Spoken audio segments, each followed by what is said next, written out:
In a rare and highly public embarrassment for North Korea, a major military milestone ended in disaster this week. A brand new 5,000-ton destroyer, hailed as a next-generation naval powerhouse, was left crushed and sideways in the water, following a botched launch attempt at the eastern port of Cheongjin. Even more shocking, the launch was personally attended by Kim Jong-un, who called the event a criminal act that ruined the dignity of the nation. The failed warship, reportedly part of North Korea's effort to modernize its navy, was to be the second 5,000-ton destroyer unveiled in just weeks, following the Choi Hyun-class vessel, which state media claimed was armed with the regime's most powerful weapons. But this launch did not go as planned. According to the Korean Central News Agency, the accident was caused by a loss of balance during launch, resulting in the hull being crushed at the bottom and the bow failing to exit the shipway. Satellite imagery released by analysts at 38 North showed the ship had been positioned on a flat quay, not an inclined one, suggesting a side launch method was used, something never before seen in North Korean shipbuilding. That method, analysts say, may have been born of necessity, as the location lacked a proper incline, but the result has been catastrophic.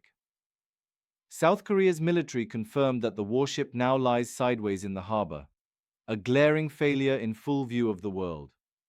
Whether there were any casualties has not been disclosed, but the damage to North Korea's image, especially one so carefully curated by Kim, is considerable. Kim Jong-un was said to be visibly enraged. He called the incident a criminal act caused by absolute carelessness and declared that it could not be tolerated. He went further, saying it had brought the dignity and self-respect of our state to a collapse.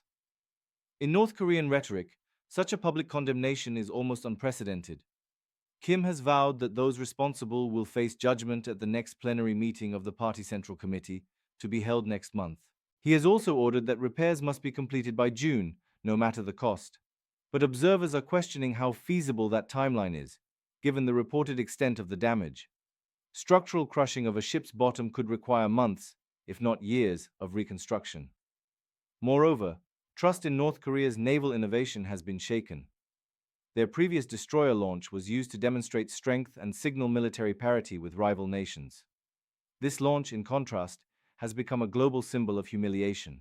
Adding intrigue is the presence of Kim's daughter, Ju-ae, who was seen at the previous destroyer unveiling. Her increasing public appearances have led many to speculate that she is being groomed as Kim's successor. The question now is whether the regime will be willing to continue such high-profile military displays, knowing how quickly they can backfire. This incident also raises further doubts about the reliability of North Korea's naval and missile platforms, especially if those ships are expected to carry tactical nuclear weapons, as some analysts believe. In the end, this failed launch isn't just about a broken ship. It's a direct blow to the image of power and control that Kim Jong-un fights so hard to project, both domestically and internationally. The rare public disclosure of the failure shows just how serious it was.